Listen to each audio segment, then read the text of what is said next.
Welcome back to the Launch Party podcast, where we are taking off, launching into stratospheric success, and we want to take you guys along for the ride here. We've got an interesting episode today. We're trying out a little something new that we might do more of, and you guys will find out what this is in a little bit. I am back here in America. Glad to be. Danny is doing his thing. How's it going? I'm doing good, Esteban. Yeah, thank you guys for listening in. It's been a fun ride. This episode will be interesting, I think. I think it'll be a good practice for us and to see where our heads are at and kind of explore that. And then hopefully you guys can get something out of it too and come along for the ride with us. But Esteban, how was Colombia? How was the experience now that you're back in the States? What are you feeling? It was dope. It was dope. It was definitely something that I've been meaning to cross off of my bucket list for a long time.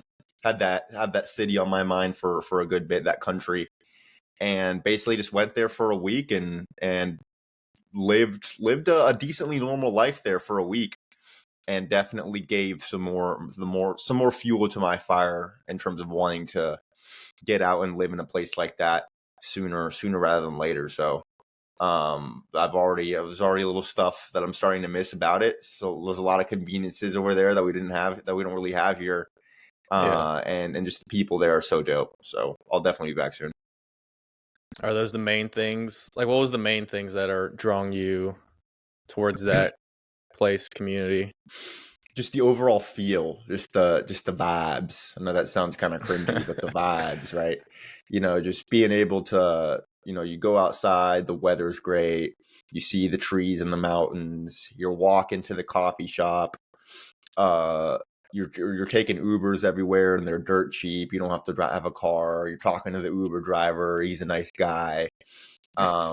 You're connecting with other expats there who are all doing cool stuff. You're eating just delicious food, drinking great coffee, and then you can go out at night and have an absolute blast if you want. People are smiling. It just feels good, in a way that's hard to replicate, at least here in Atlanta where I'm from. Yeah. Atlanta. Shout out to Nicolas, though. We had him on the episode last time. He's got a little coffee brand, organic, hand-picked, straight from Colombia to you if you guys want it. It's the Simple Life Coffee. He was in our last episode, and the information is in that description. But we'll get right into it. So, as you guys know, if you've been listening for a minute, one of my New Year's resolutions was to read. And so today is going to be kind of like a book club type of episode, but it's going to transmute into really what we think about life and our goals and our aspirations and how we're going to get there and how we've been not meeting our goals and aspirations. And the book is Think and Grow Rich by Napoleon Hill. Good book. I just found it on the shelf and I had heard of it on TikTok. And so we're going to kind of talk about, he gives a lot of practical, let's say, advice and directions into his philosophies. And we'll kind of touch on all that stuff. But real quick, I want to go through all the books that I've been reading and I plan to read. So here's a good book list for you guys if you want to start reading. I started out with Meditations by Marcus Aurelius.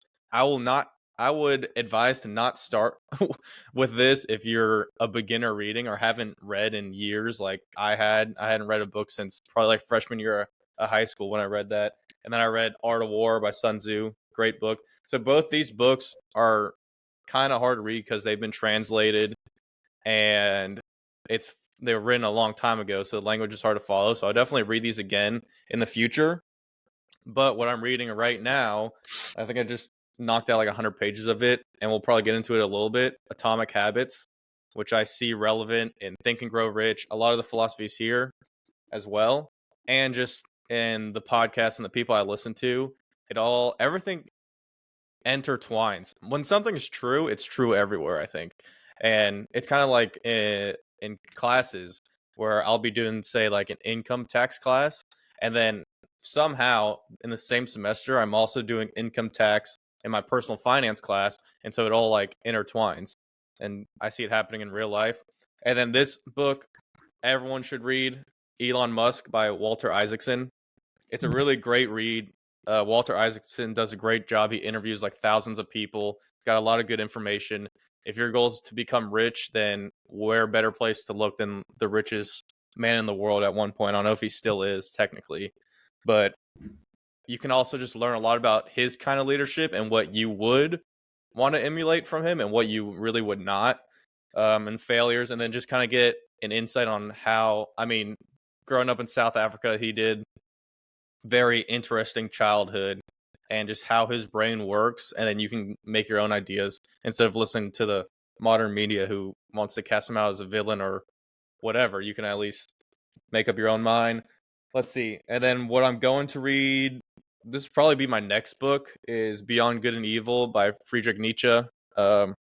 Philosophy. He was German, which will be very interesting. I'm interested in philosophy and stuff like that.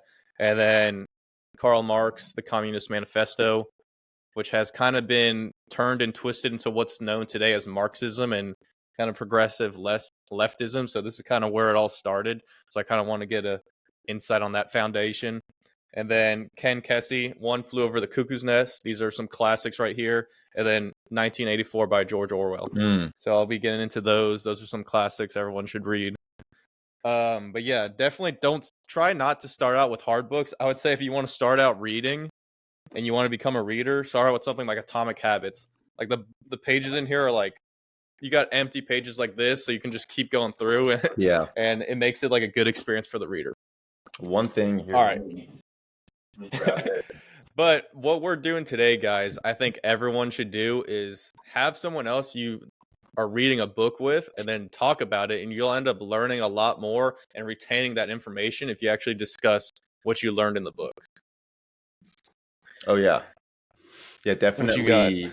And definitely try to whenever you find someone who does read and reads a lot and reads the type of books that you read, strike up a conversation about it, reflect on some books you've read in the past, and then make a plan to basically talk about some new ones in the future.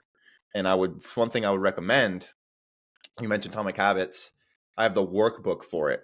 If you can find a workbook for any of these little books, I know that it seems stupid, but they sell them on Amazon with the books themselves. And it just makes it way more interactive. You get a lot more out of it. It's a nice little summary. Plus it has like some blanks in here that you kind of write in yourself. Mm-hmm. And yeah, it's just I feel like honestly, if I had to pick one or the other to be able to read back on, I would take the workbook just because it synthesizes everything, and it just makes you use like a much higher percentage of your brain while reading it. So definitely recommend that. Like Atomic Habits, he puts summaries at the end of every chapter that really just reiterate in your mind, so you remember things a lot better. Mm-hmm. And that's a very good talking point and communication point. If you want people to really be like remember what you're saying, you say it, explain it, and then you summarize at the end of your talking segment what you just said, and people tend to follow what you're saying a lot more and then remember it. But all right, we'll get into Think and Grow Rich. Napoleon Hill. He's kind of an interesting guy. Do you know much about his background? I know a little bit, and I remember looking into him back when I was reading this book. So I read it in sophomore year of college, so 2021. Couple years, yeah. But I mean, at this point, I've probably forgotten most of his personal stuff. Yeah, I mean, he had some kind of foundation. On Wikipedia, it said he was kind of a con artist, and he talks a lot about Andrew Carnegie in here. And on Wikipedia, at least, it says there's no proof of him actually ever meeting or talking to Andrew Carnegie, but he gives him the credit for giving him these ideas. So I don't really know, but regardless, so when you read this, take it with a little bit of a grain of salt, but I think a lot of the stuff here is pretty spot on.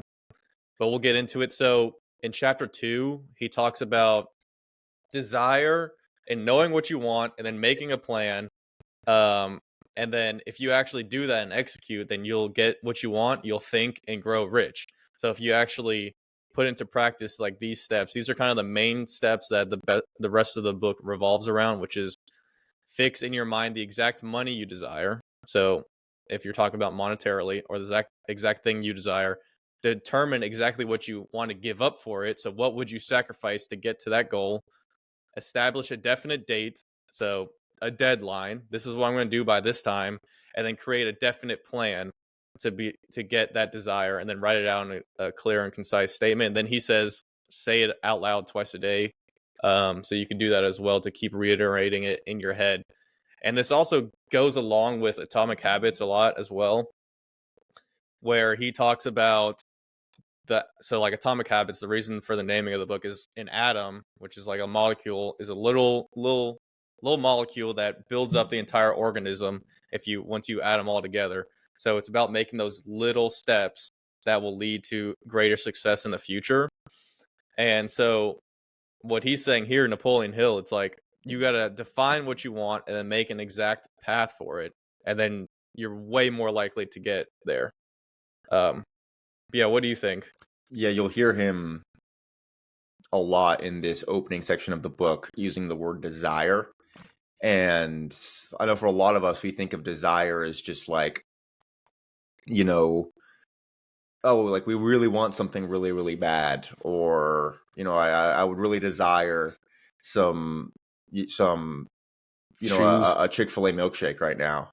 But I think what's really important to tie in with desire is intentionality, and that's kind of what Danny just explained. It's like actually being intentional about how you can accomplish your goals, and in order to be able to do that, you actually have to have a clear starting point. And I remember when I first read the book, and he laid out that whole foundation and that whole framework for getting clear and concise on what you want and exactly how and what you give can up. get there. I realized that in a lot of my previous endeavors up to that point, I just hadn't been doing that. It's very easy to just kind of have a goal, kind of want to do something, kind of want to move the needle forward in some sort of area of your life, but not really like try. And I know that sounds that sounds kind of wild. Like, why would you do something without trying? But there's different ways that you can go about trying. There's different ways that you can go about putting your effort towards something. And he essentially just outlines a pretty repeatable system that you can implement in terms of how you actually turn your desire into success. And he says a lot, desire transmuted into its monetary equivalent, because of course the whole purpose is grow rich, right, make money. But you can apply this into anything, whether it's fitness, business, whatever, relationships. But it's that process of transmutation that for me made me feel a little inadequate at the time when I was reading it. I was like, dang, I need to be more actually intentional on my goals here. So yeah, that whole opening section of the book basically gives you a mental mission to embark on, and it's really cool. Yeah, then the rest of the book, he tries to go through how to get to what you truly desire and the obstacles or allies in getting there.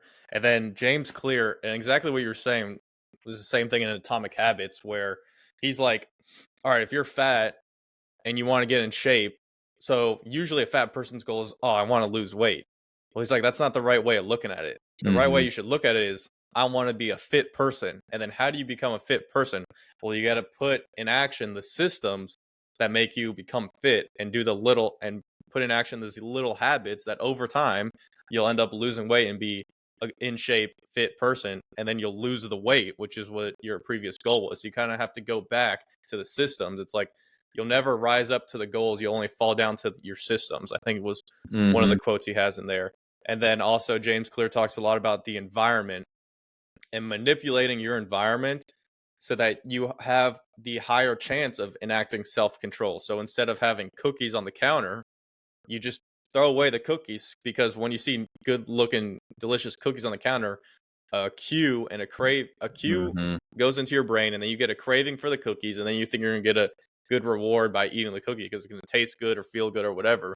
But then you end up, over time, that little habit that's a causation of your environment makes you gain weight because you're eating cookies instead of just taking all the junk food out of your house. Then you won't have that cue anymore.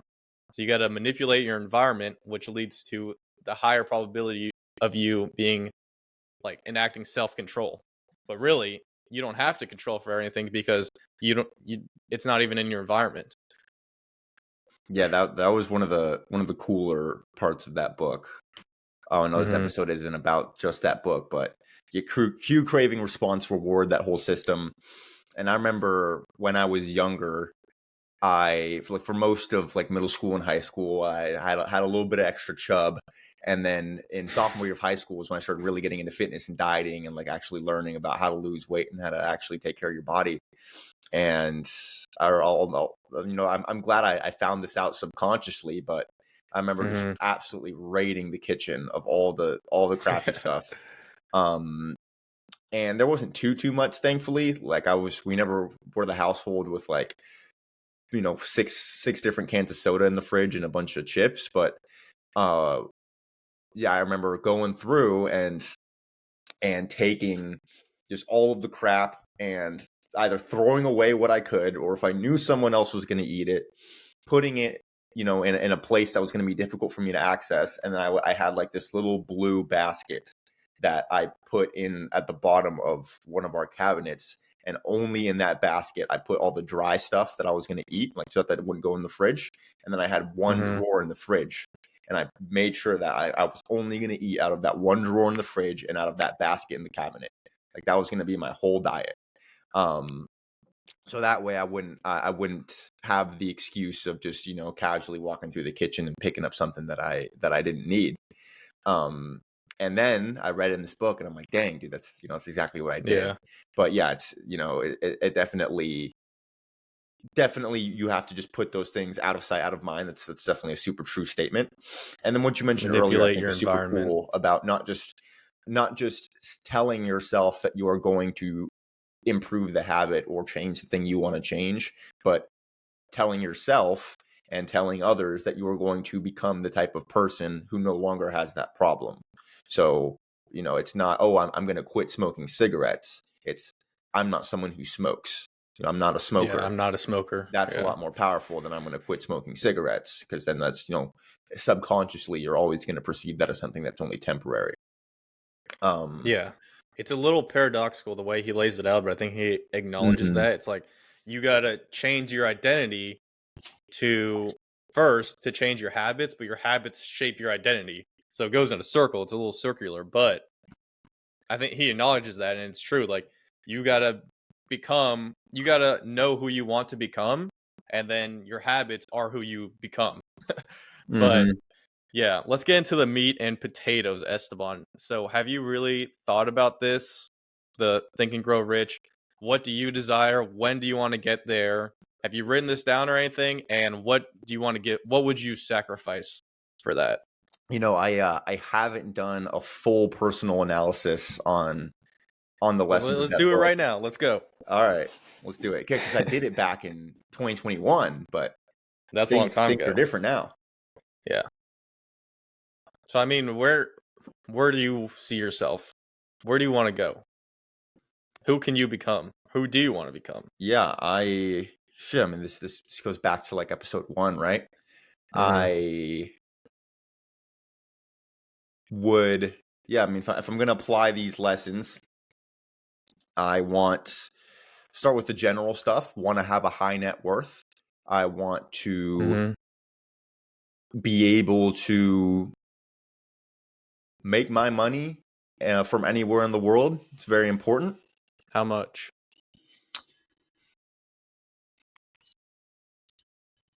Start with income, let's say. Yeah, let's start with I think $250,000 a year or more is a nice little launch point into the things that I want to do. I've heard from a lot of people that I look up to that once you cross past 20K a month, things start to get really free, and money starts to become a lot less of a concern on your mind. Mm-hmm. So basically, yeah, $20K a month, about $250,000 a year, as fast as possible. By From when? Well, yeah, let's put a goal on it. Within 2 years. 2 years. Okay. $250,000 a year within by this, let's say, end of Let's say 2026. next summer. Yeah, So not next summer, the summer after that. I would say, and yeah, I would say end of 2026. So next winter. Okay. Sure. And what are you gonna sacrifice to get there? Like, what are you gonna do?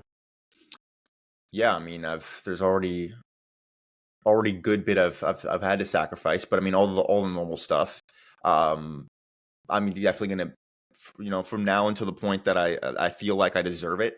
I'm gonna be pretty cautious with, you know, letting loose and having tons of fun. Not that I won't, but uh, sacrificing some Saturdays, right? Sacrificing some late nights, getting up early and getting to the work that I need to get to. Um, I need to make sure that I'm in peak mental health, which is ultimately comes down from to, the way I sleep, the things I eat, and the way I treat my body. Mm-hmm. So a lot of sacrifice in terms of foods that I would want to eat that I shouldn't. Um, you know, late nights and late mornings that I would want to have that I shouldn't. And ultimately time. It all comes down to time in, results out. Of course you want to be as efficient Mm-hmm. as possible. It's not just volume, but just making sure that I am being as productive with my inputs as possible, without burning myself out completely, but always pushing that envelope and riding that line. I think that's something super important. A lot of people, they're very, they tell themselves a lot, like, oh, I don't want to overwork myself. I don't want to get burned out. And I completely agree. I'm not going to sit here and say that like it's impossible to get burned out, Mm-hmm. but you got to ride that line. You got to be just on the edge of burning out, I think, is in order to truly get the most of the energy that you're putting in. Because I mean, if burning out is going 9 out of 10, and then you tell yourself you don't want to burn out, and you turn it back to a 5, it's like you got a whole 4 points of effort. So Yeah. yeah, I mean, did that And answer your then question? yeah, and then like you said, I think later we might do another one on Atomic Habits and maybe another book. Mm-hmm. But like waking up early, going to bed at a reasonable time, not going out, that's all comes down to your habits and systems. So we don't have to get into that right now. But yeah, to do those things you want to do and make those sacrifices, you got to build those little habits and eat healthy, and so you can have a clear mind, stuff like that. Okay. But then furthermore, what's your plan to get to that, let's say 250K by 2 years? Yeah, continue. First and foremost, get better at what I do, which is sales. Just become a better salesperson. I think sales is a skill game. It's not so much. It's not so much about the amount of time that you do it, if you're not making the most of it and actually improving. So work on my skill set every day. Study my crafts. Study my calls. Role play. Go in and just be intentional with what I do for work every single day. And then beyond that, I think a lot of financial success comes indirectly. So build my network, get around, just like we talked about on our networking episode, get Mm-hmm. around the right people, put myself in front of the right, opportunities, investment opportunities, just be around the type of people that just make me feel more hungry and just make me feel more motivated to do what I have to do, and repeat, really. I think that's for the most part, it's just improving my skill set, which you can translate into more money, and then just putting myself around better environments that can just create, an exponential as opposed to linear growth when it comes to that success.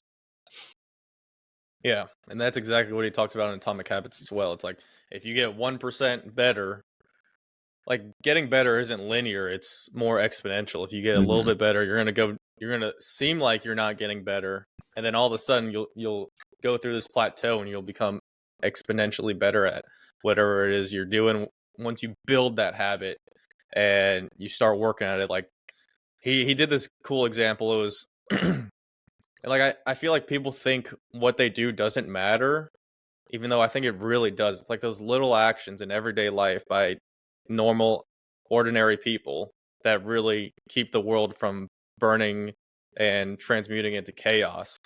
And it's like he did this analogy.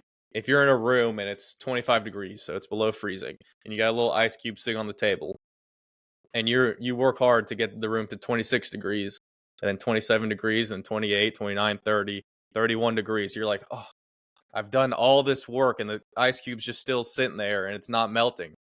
But once you do a little bit more work and you get to that 32 degrees, then it starts to melt because it's too hot. And then as you get more and more, it exponentially melts faster and faster.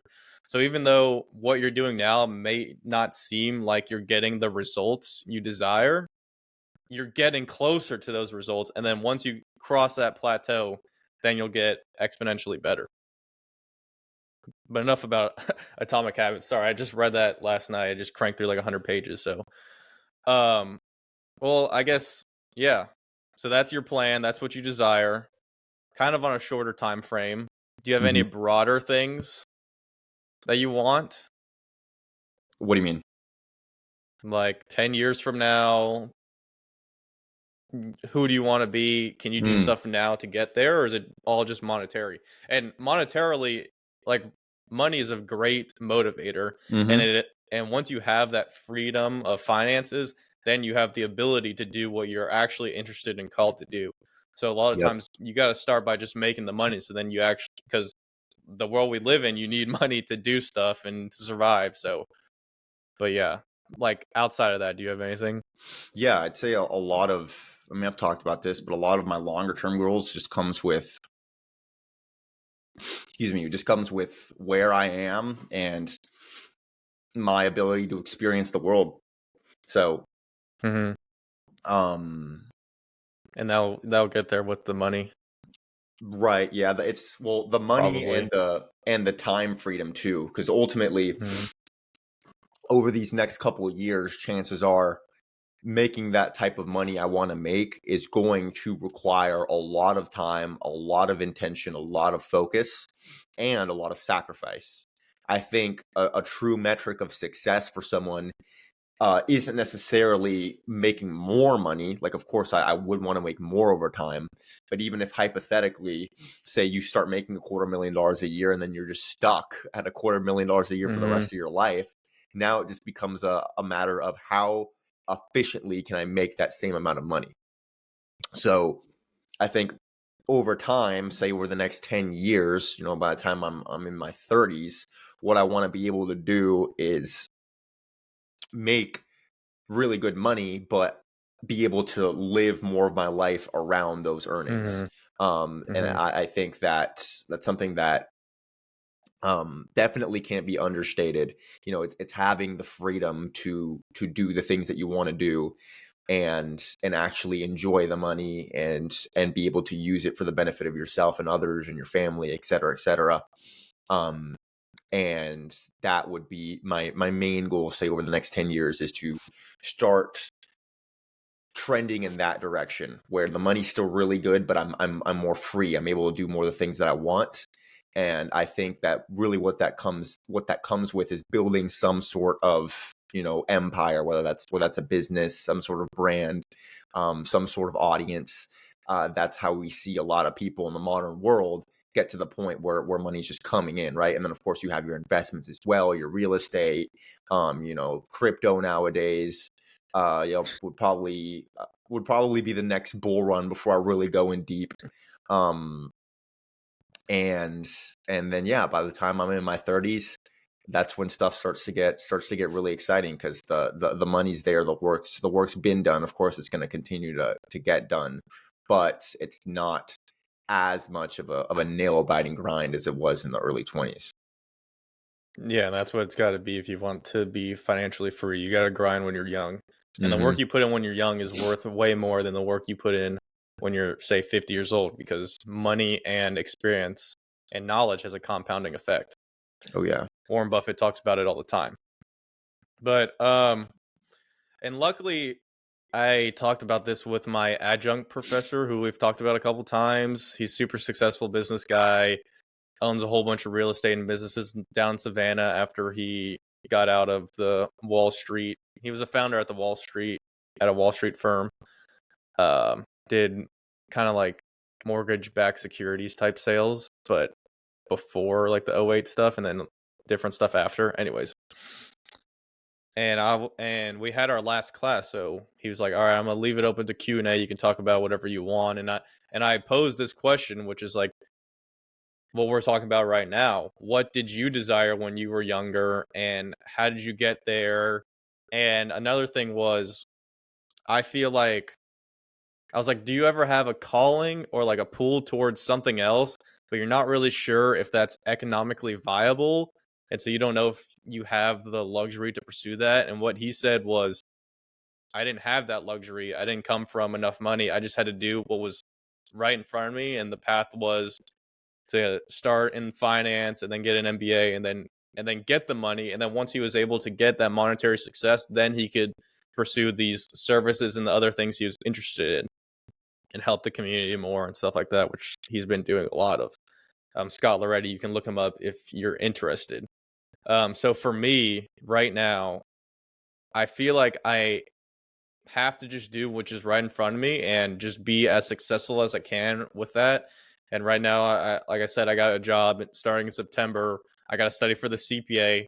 That's my initial goals. Study for the CPA 6 to 8 hours a day this summer, pass at least 3 of them, and then just start working, start grinding, and then get to that point where I have the luxury to make a decision where if I want to go to an MBA program and build that network of real founders and potential investors in the future, I can do that and then start my own thing, or just be very successful and very good at the niche that I'm in right now and can make a pretty big salary doing that, and then hopefully maybe pivot or do like what you're saying. Maybe money doesn't matter as much, and I just want to focus on using that money and just be efficient in what I can do.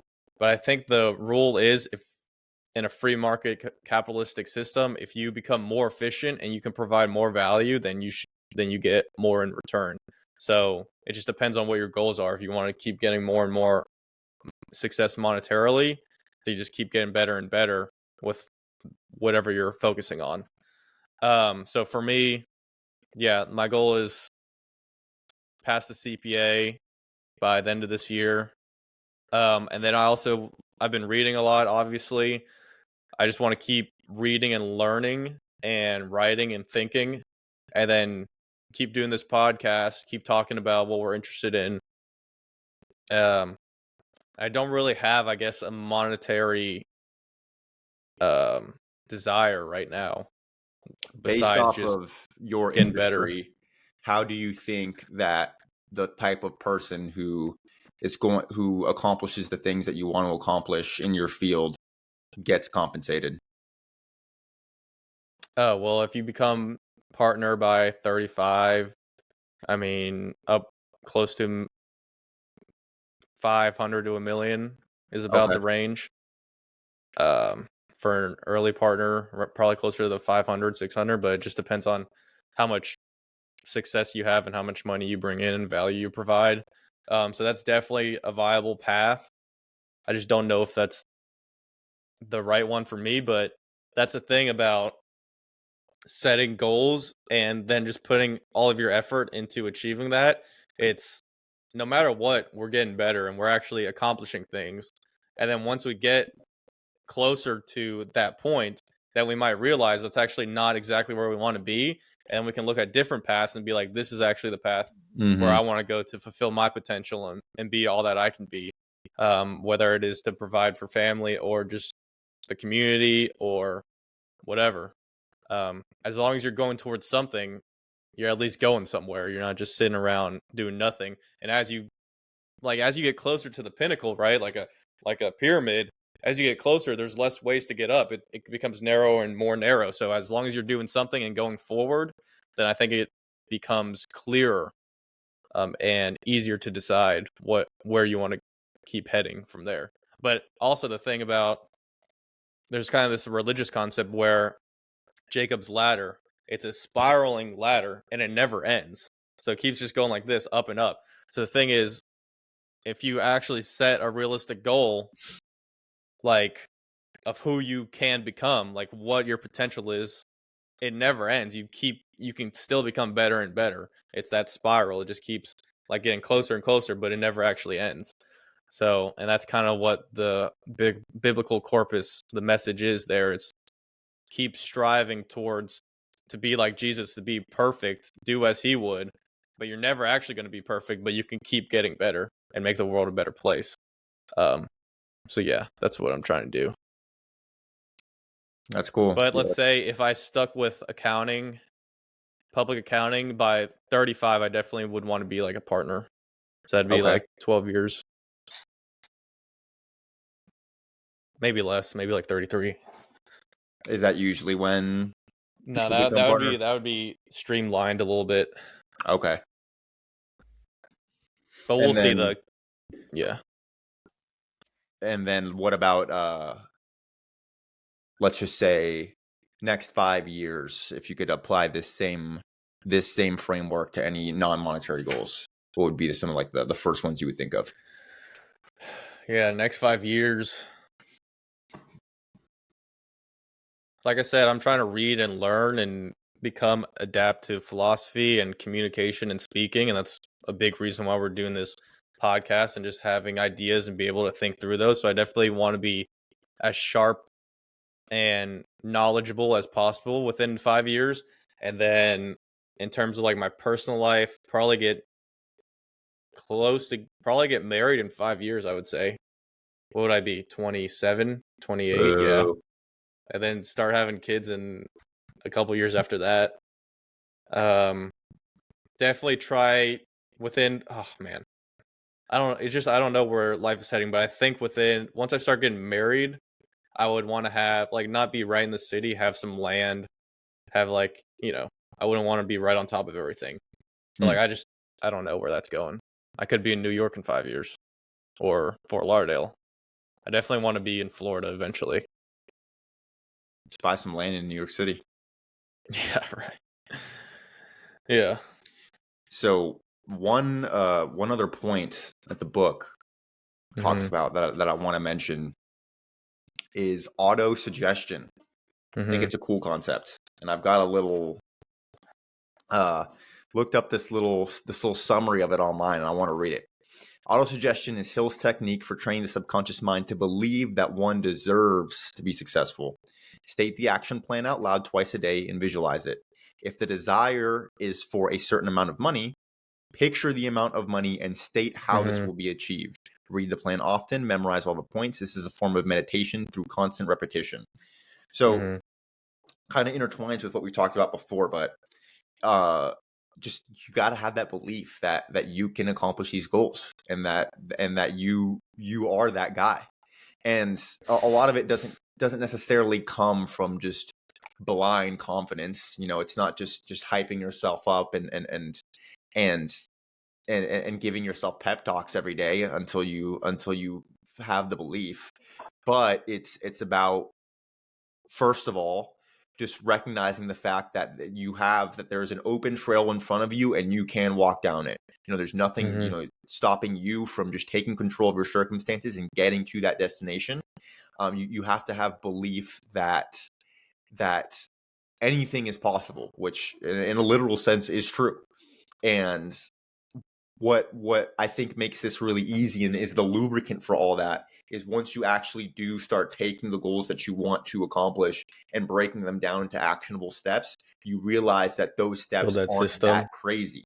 It really is just, a day in and day out thing.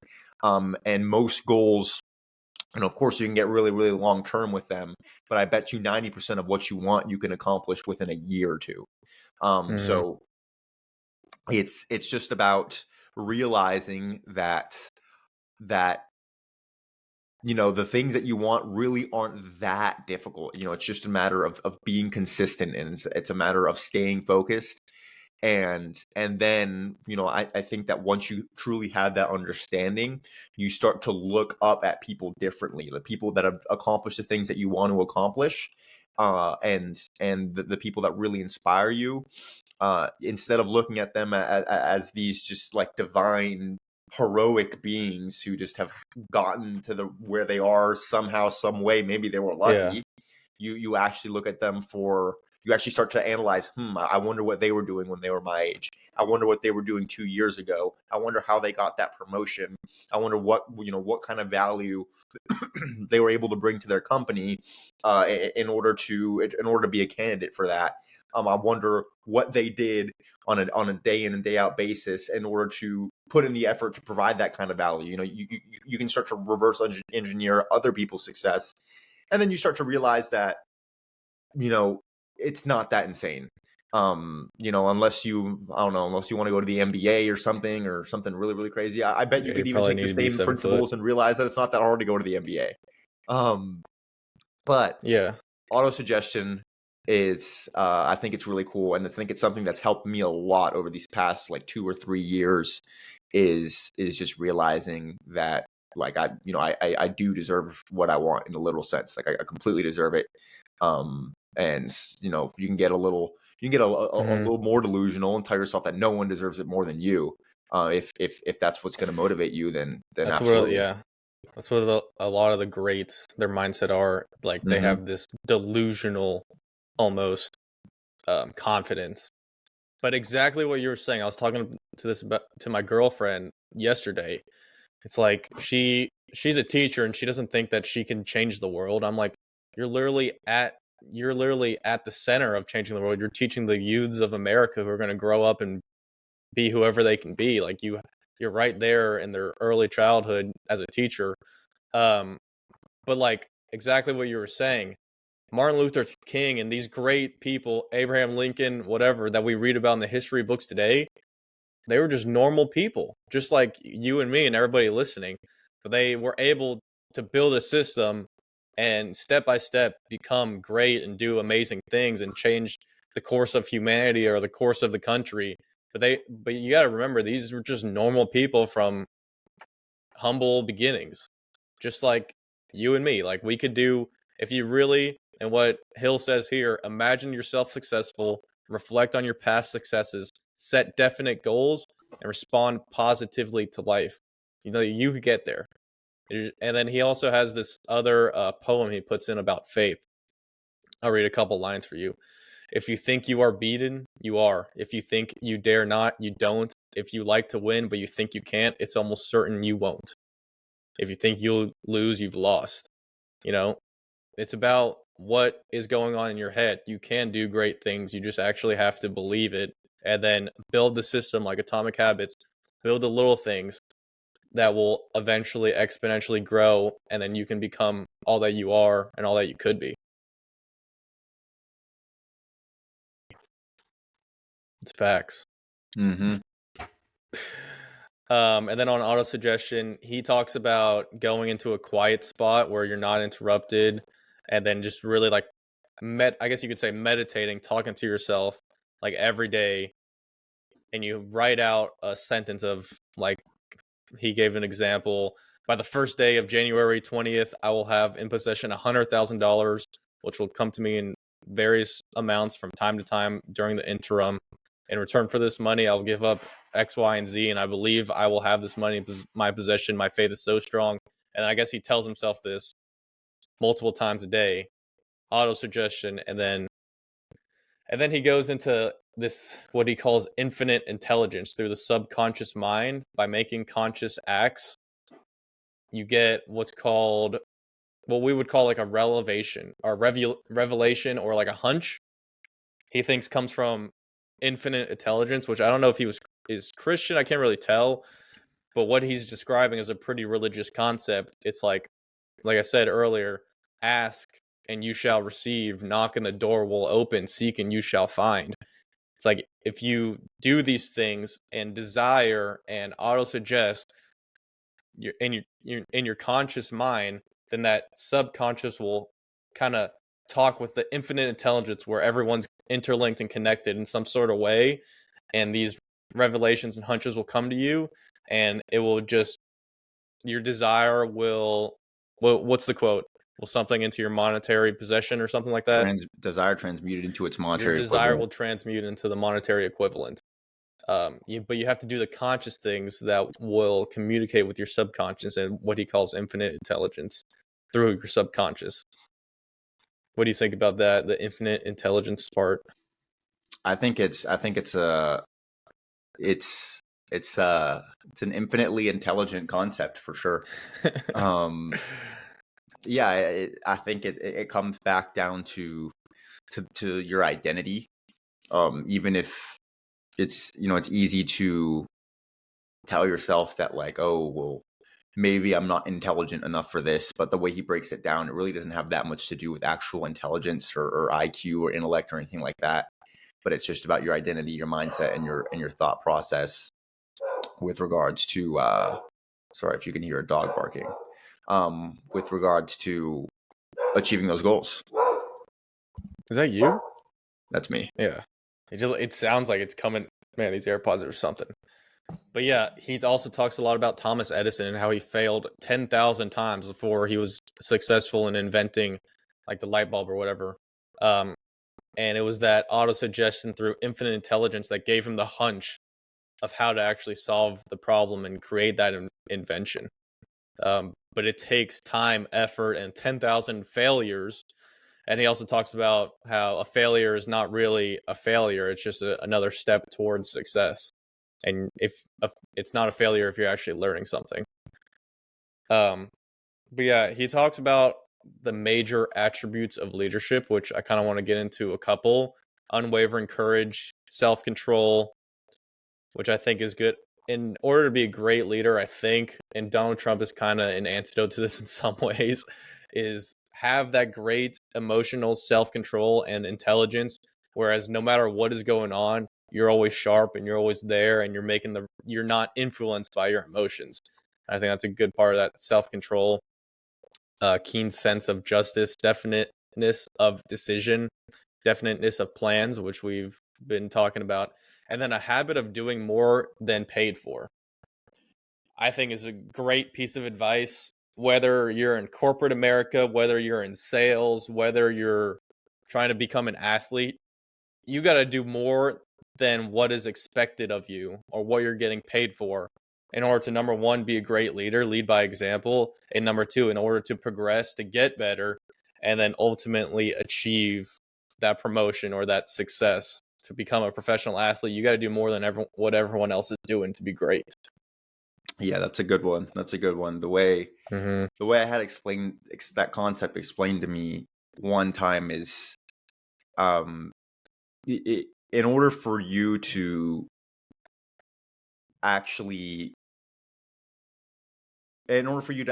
deserve a promotion or to actually deserve the that next step in your career or in whatever you're trying to accomplish, most people get there through an obvious decision. It's a lot of people think that, oh well, if I just do my thing and I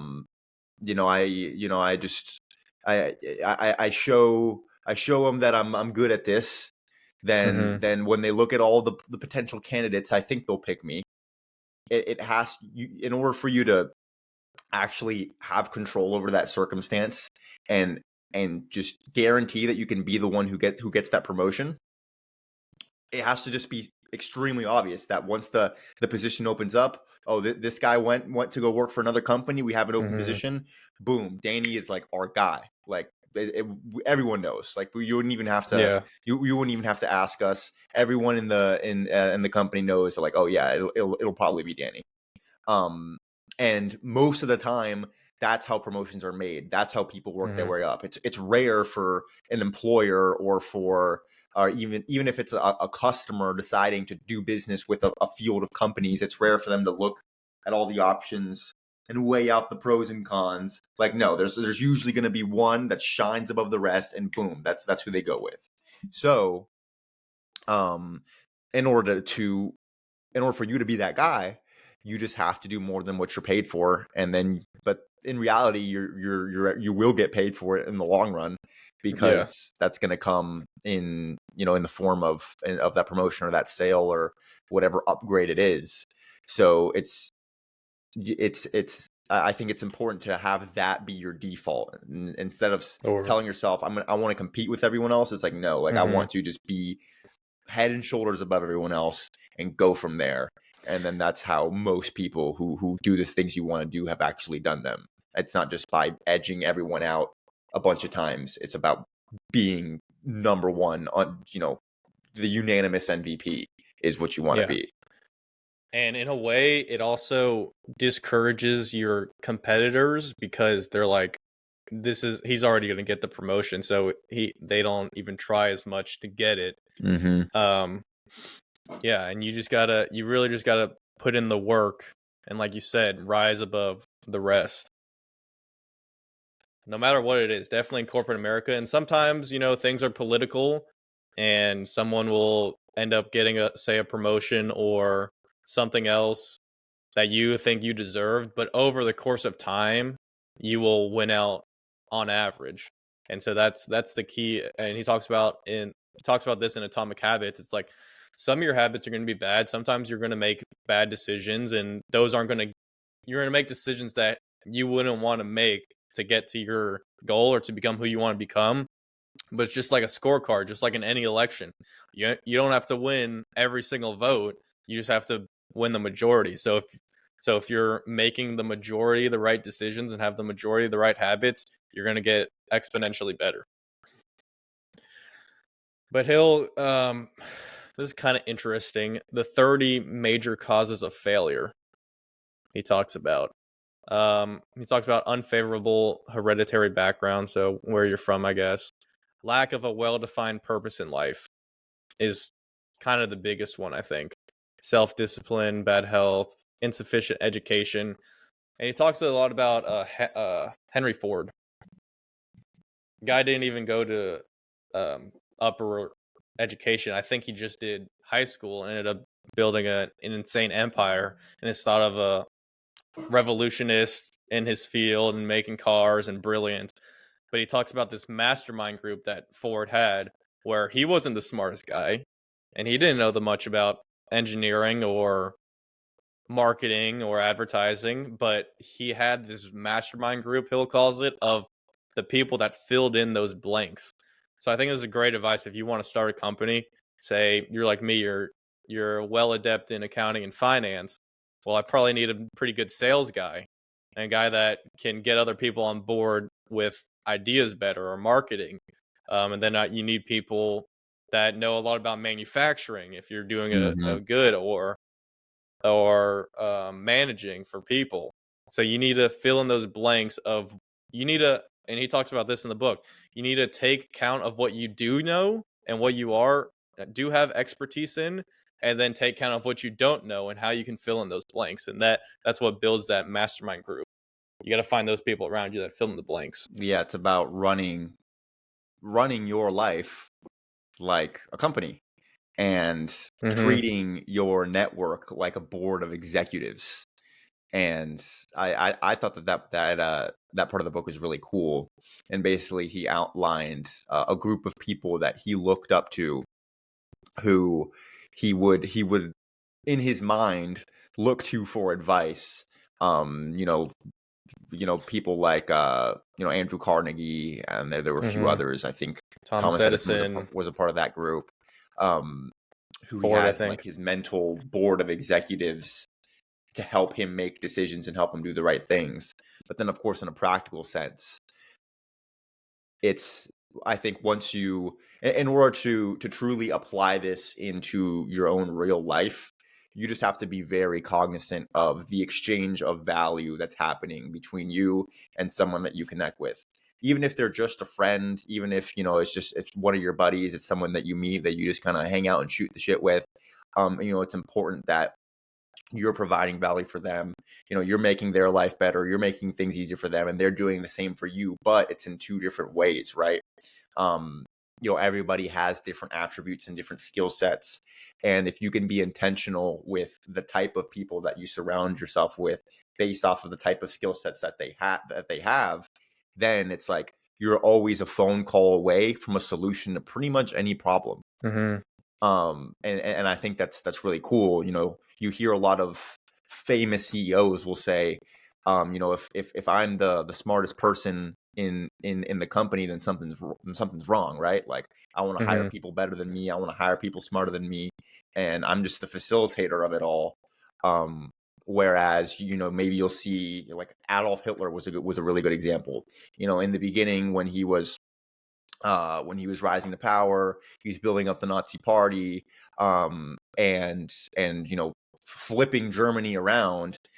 He was a lot more humble. He had a lot smarter people around him, and he really played into a good system, which is what allowed him to become so powerful. But then by the end of the war, he was just absolutely power tripped.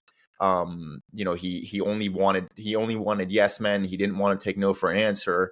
And then you saw what happened.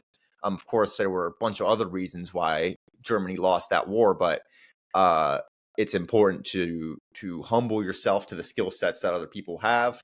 And on the topic of networking that I talked about earlier, that's something I want to do. Mm-hmm. Like, I want to meet guys who are like someone who's really good at marketing. Maybe have friends who run advertising agencies in case I ever need that. Have a friend who's like a bodybuilder who's just absolutely yoked and dialed in the gym. If I need gym advice, I can go to him. Someone who's a Mm-hmm. content creator, digital media guy. If I need a photo shoot, if I need videos done, boom, I got someone. And it's just, et cetera, et cetera, et cetera. And that mastermind starts to grow. And I think Mm-hmm. that's something super cool to strive for. And I encourage any of you guys listening, like, what do you find important? What do you want to, what do you want to have resources that can help, that can provide you help with? I know I just botched the syntax of that sentence, but just tie those things in to the type of people that you want to get around. And by the time you're mid-20s, 30s, 40s, you just have a network of people for all types of different casts of guys that you can depend on. And I think that's part of what can make your social life feel really complete. Because one thing is having a lot of friends, another thing is having a lot of different kinds of friends that you can experience things and gain value from and provide value to in different types of ways. Everyone scratches a different itch, and you do the same for them in return. I think that's how you truly thrive socially. Yeah, you are the people who you hang around with. You are the result of the main people that you hang around with. But and like you said, if you want to get jacked, how about you hang out with a guy, go to the gym with a guy that's way more jacked than you are and knows a lot more about exercise science and lifting weights and can motivate you, and y'all can become competitive together, which facilitates growth. But another very important aspect that he actually touches on that you didn't really mention, that I think everyone needs to be very aware of, is when building that group of all the people that can fill in those blanks for you and provide value to you, and so you can become who you want and have those goals and have those connections. You also have to remember the value that you bring to the group. So he talks about kind of Mm-hmm.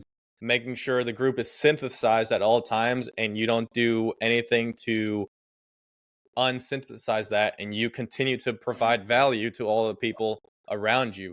So you got to be an expert in something. You got to Mm-hmm. provide value. You got to be good at something. You got to be a person that people can call on. So if your goal is to make a whole bunch of money, but you don't know anything about making money, or you don't have the means or the skill set to build a income, then how are you going to get to that goal of becoming financially free if you don't actually have any expertise on any sort of pathway to doing it? So like you said, you got to have a goal and a plan, and you have to provide value to yourself and then the market and then the people around you, and that's what's going to keep those people, your mastermind group, let's call it, keep everything synthesized and working together towards a common goal, or else you'll just be casted out because everyone's going to be like, this guy is full of shit, he doesn't really even know anything.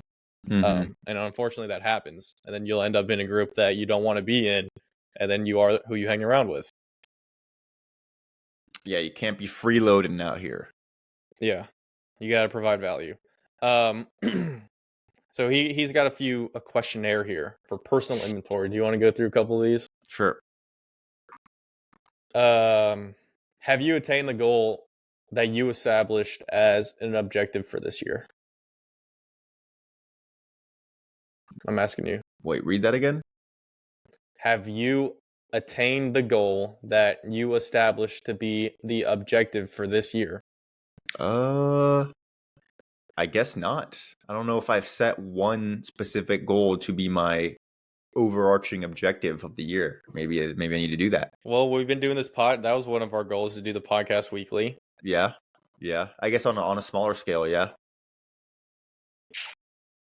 But you don't know what your yearly main driving goal is? Yeah, I guess I haven't really identified one pinpoint goal that's this is the most, this is the one per se. All right. Have you delivered service of the best possible quality of which you were capable? Or have you improved in the service that you provide? I'd say I've improved. Best possible quality is yet to come, but I've improved.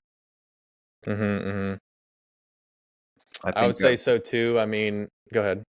Yeah, I think I've found myself taking advantage of more opportunities as of late to, like we mentioned, provide value to others and move their needle forward.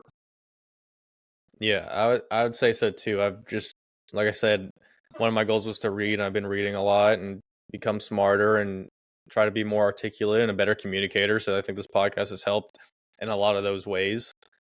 And then another one that we were just harping on, and this is how he put it. I didn't use these words, but has the spirit of your conduct been harmonious and cooperative at all times? So that's kind of what I was talking about, keeping that mastermind group in harmony and cooperating and providing value. But has that spirit in your life? Have you been there? Have you been harmonious with the stuff going on around you and the people? For the most part, I would say. There's some disruptions here and there, but yeah. Yeah, and then this one I think we could talk on a little bit. Have you permitted the habit of procrastination to decrease your efficiency? If so, to what extent? What kind of procrastination? Yeah, sometimes. Yeah. I would say. Where do you see that happening? Yeah, in terms of specific examples, some days that I've procrastinated getting out of bed and just slept in too late. I've always been, and it's not to say that I forever will be, but I've, for the majority of my life, been a late Not riser. A morning person? Yeah. Not a morning person? No. Talks about it right in here. Yeah, but I will not bend the knee to say that I'm not a morning person, because it's bullshit. But for most of my life, I've been someone who does not, a night owl, who does not get up super, super early. And definitely a part of what I've been setting out to do recently is just correct that and have more productive early mornings. And I definitely have, but on the other side of that token, there's definitely been some just really crusty, ugly mornings. And I would say that that's a form of procrastination in and of itself. And then, yeah. Well, let me touch on that morning thing real quick. Sure. And this is another thing about manipulating your environment. And I don't know if I'm particularly manipulated it, but this is just how it happened to be. I'm the same way. Like, I was never a morning person. I hated getting up, especially when you work out and you're lifting. Your body needs to grow into sleep. Well, the question is, are you a morning? I think the wrong question is, are you a morning person? The right person is, the right question is, are you a person that goes to sleep early? Because if you go to sleep early, then you can wake up early, no problem. And so my environment, because my girlfriend's a student teacher, so she wakes up at like 5, 6 a.m., which means she goes to sleep at like 9, 10. And so I'm just sitting there kind of reading or listening to a podcast, and then I end up going to sleep at maybe like 11 or 12. And then it becomes a lot easier to wake up at 8 or 9 if you go to sleep, if you're not going to sleep at 3 a.m. I've noticed. So that's another thing, kind of, since my environment's like that, it just, those good habits of going to sleep early just were a product of my environment. And then I was able to wake up early, and then you get that result, that your initial goal, that result that you were aiming towards, by kind of manipulating that environment. Yeah, that's a good way to put it. Another environment hack for waking up early: get your phone away Lights. from Oh yeah. get your phone away from 2 feet within your brain.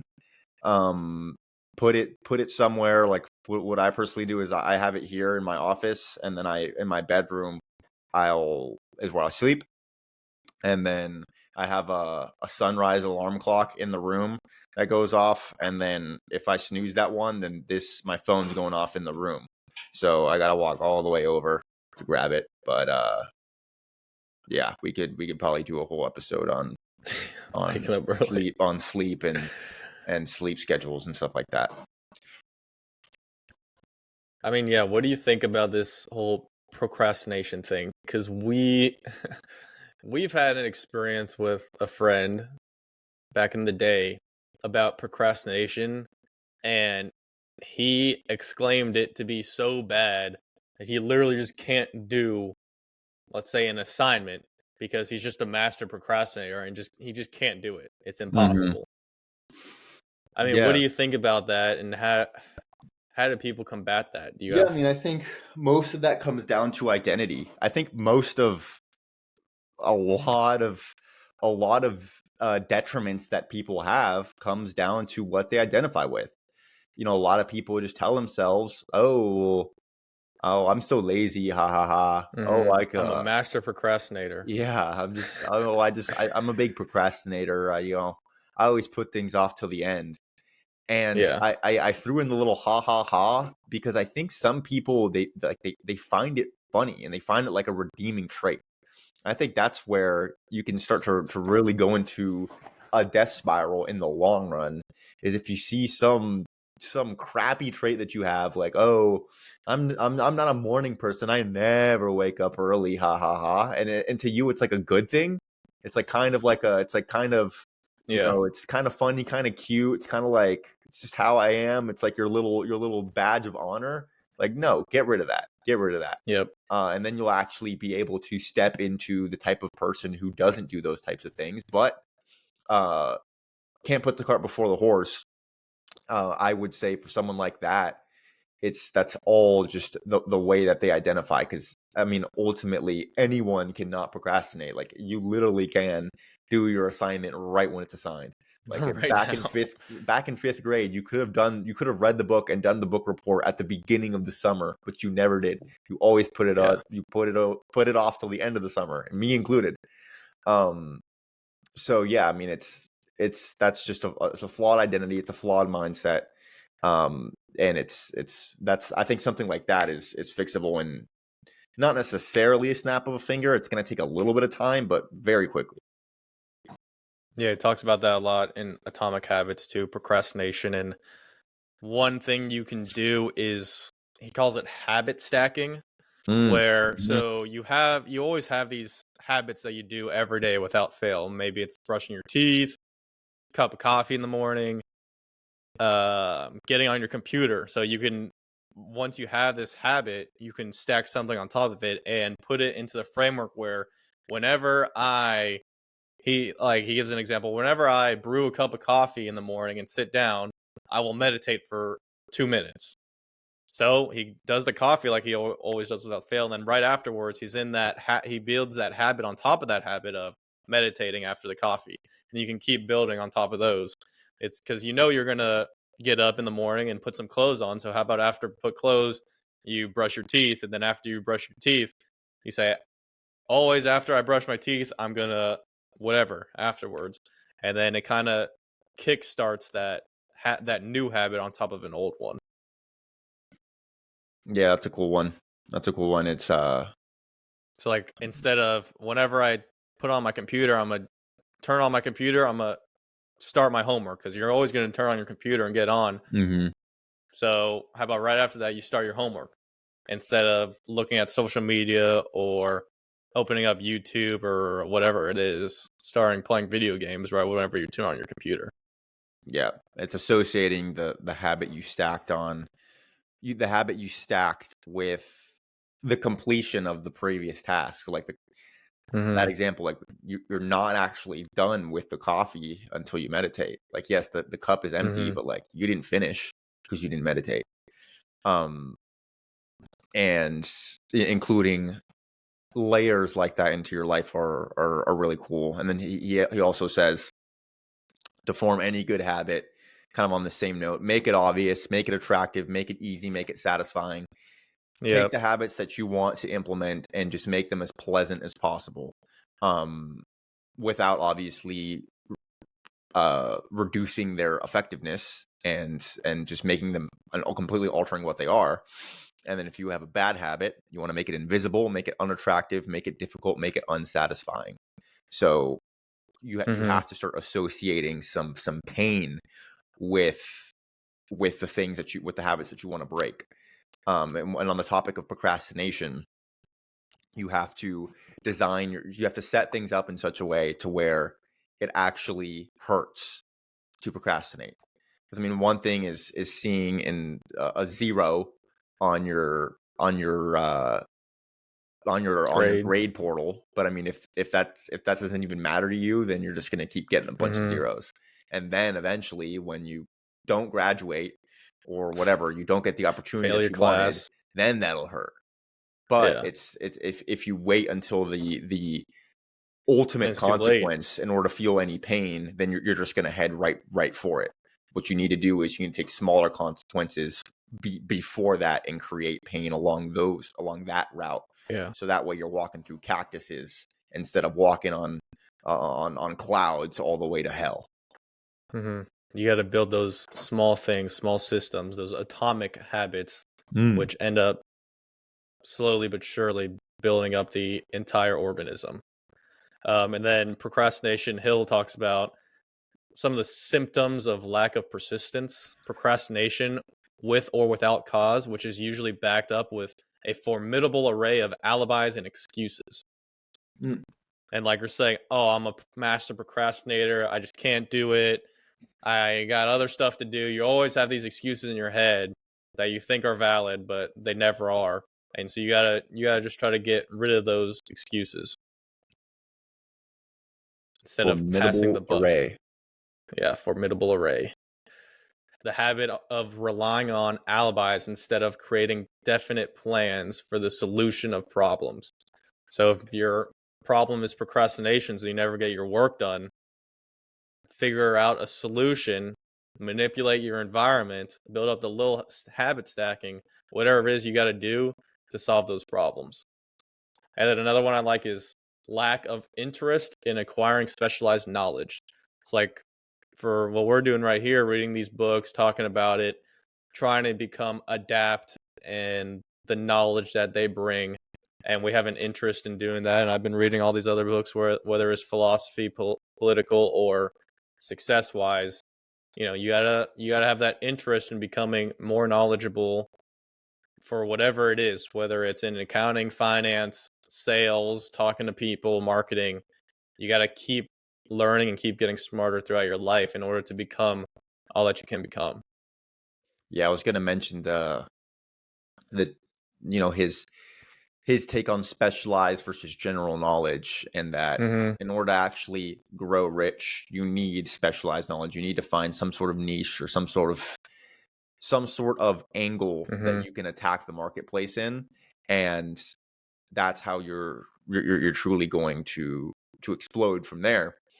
And I think a lot of people they see niching down as kind of like a scary thing. You want to try to be the jack of all trades, but I mean, truth is that jack of all trades usually don't make it too far. whether it comes to choosing your major, whether it comes to working a specific position at a company, selling a certain type of product, starting a certain type of business. Like ultimately, you're going to be able to correct if something goes wrong, but you have to just go all into something and like go in one direction. And then of course, from a just pure knowledge perspective, having general knowledge about like how the world works and different cultural stuff, critical thinking skills. right? Yeah, like all of that is very helpful. And I think that a foundation of both is really what's going to get you far. It's having that general knowledge to just be able to navigate the world, and then that specialized knowledge is truly what you're going to build your empire off of, and that's what's going to be that's what's going to be your point of value. Like when we talked about earlier, with being able to provide value in return to your network, that's going to come from that niche. So that niche that you have, not only is it going to get you paid directly from your customers or from your company, but it's also going to get you paid, right, quote unquote, indirectly from just the type of people that you associate with. If you're that guy for blank thing, then that's going to get you in a lot of rooms and get you and open a lot of doors for you that you wouldn't have if you were just one of the many guys who does blank blank blank blank things. Yeah.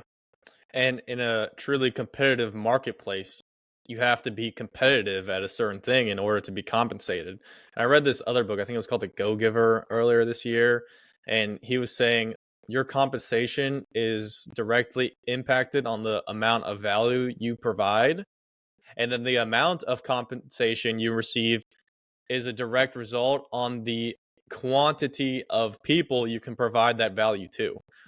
So first, you got to be good at something and provide value, and then to scale that, then you got to provide and to receive an abundant amount of compensation, you got to provide value to an abundant amount of people. So I think that's some pretty good advice right there.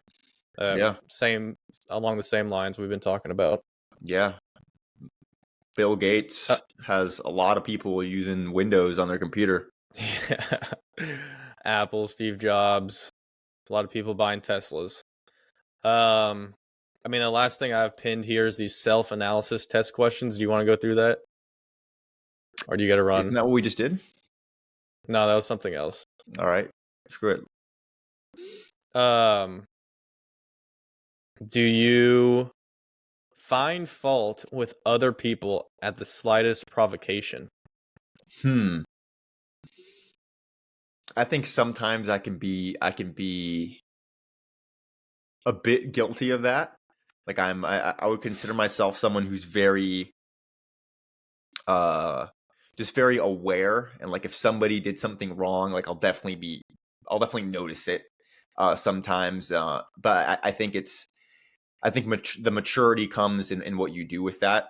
3-4 years ago, I probably would be quicker to like get mad at someone or hold a grudge, or just, I don't want to say lash out at them. I've never been like an angry or aggressive person, but just like tell them, hey, like Stupid. you're doing something wrong, you suck, right?